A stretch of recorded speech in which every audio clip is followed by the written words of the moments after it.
سلام، دوباره خدمتتون رسیدم تا به قسمت دوم تغییراتی که دولت فدرال در گرفتن مورگج و خرید خونه اعمال کرده رو با هم دیگه بررسی بکنیم.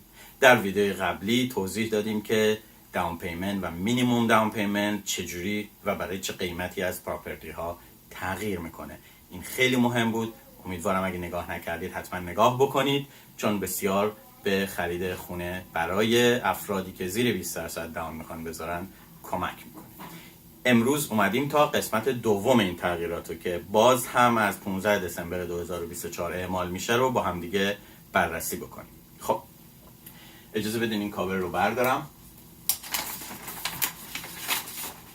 خب اگر دقت کرده باشین ما توضیح دادیم در ویدیوهای قبلی که اگر ما زیر 20% داون بذاریم، یعنی مورگج اینشورد بگیریم، که معنیش اینه که باید اینشورنس برای مورگج بگیریم، حتما مورگج خودمون رو باید مکسیموم تا 25 سال پیاف بکنیم.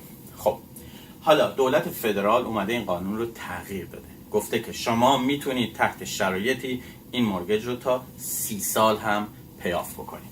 خب من یک راست روش بکشم این رو، اما شرط داره. بپردازیم به شرطاش. خب شرطش اینه که اگه فرست تایم هوم بایر باشید، شما میتونید این مزیت رو که یک مورگج 30 ساله زیر 20% داون برای مورگج اینشورد بگیرین، میتونید این مورگج رو برای هم ریسیل هم نیو بیلت بگیرید. ریسیل یعنی چی؟ یعنی این خونه رو از یه مالک دیگه خریداری کنید. نیو بیلت یعنی چی؟ یعنی شما مالک اول اون خونه هستین. معمولا اینها رو از بیلدر خریداری میکنن. شما پیش خرید کردین، یا اینکه از کسی خریدین، یا اینکه اساینمنت خریدین و این رو در حقیقت از بیلدر تحویل گرفتین. خب این میشه نیو بیلد. ریسیل هم که همونطور گفتم از یه مالک قبلی خونه بگیرید. در هر دو صورت شما اگر فرست تایم هوم بایر باشید، برای مورگج اینشورد یعنی 20% داون پیمنت تا 30 سال میتونید مورگجتون رو پیاف بکنید. این یعنی چی؟ یعنی اینکه در مقایسه با 25 سال یعنی پیمنت ماهیانه کمتری میدید، در نتیجه مورگج بزرگتری رو افورد میکنید، در چه خونه با قیمت بیشتری رو میتونید بگیرید. خب همه اینا بستگی به اینکام هم داره که تو ویدیوهای بعدی توضیح میدم خدمتتون.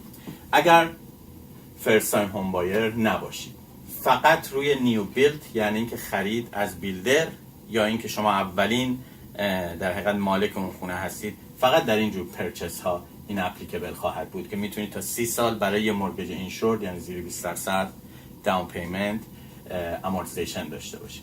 اگر بخواد یه نفر ریسیل کنه خونه رو، یعنی از یه مالک دیگه بخره، اگر فرست تایم هوم بایر نباشه تا 25 سال مکسیموم میتونه مورگجش رو پیاف کنه. خب این تغییر بسیار بسیار تغییر خوبیه، مخصوصا برای فرست تایم هوم بایر ها و همچنین برای کسانی که میخوان نیو بیلد بخرن، که کمک میکنه به افوردابیلیتی اونها و میتونن در حقیقت افوردابیلیتی بیشتری رو نشون بدن، وام بیشتری رو کوالیفای بشن براش و بتونن خونه‌ای با قیمت مناسب اونجوری که دوست دارند بخرن.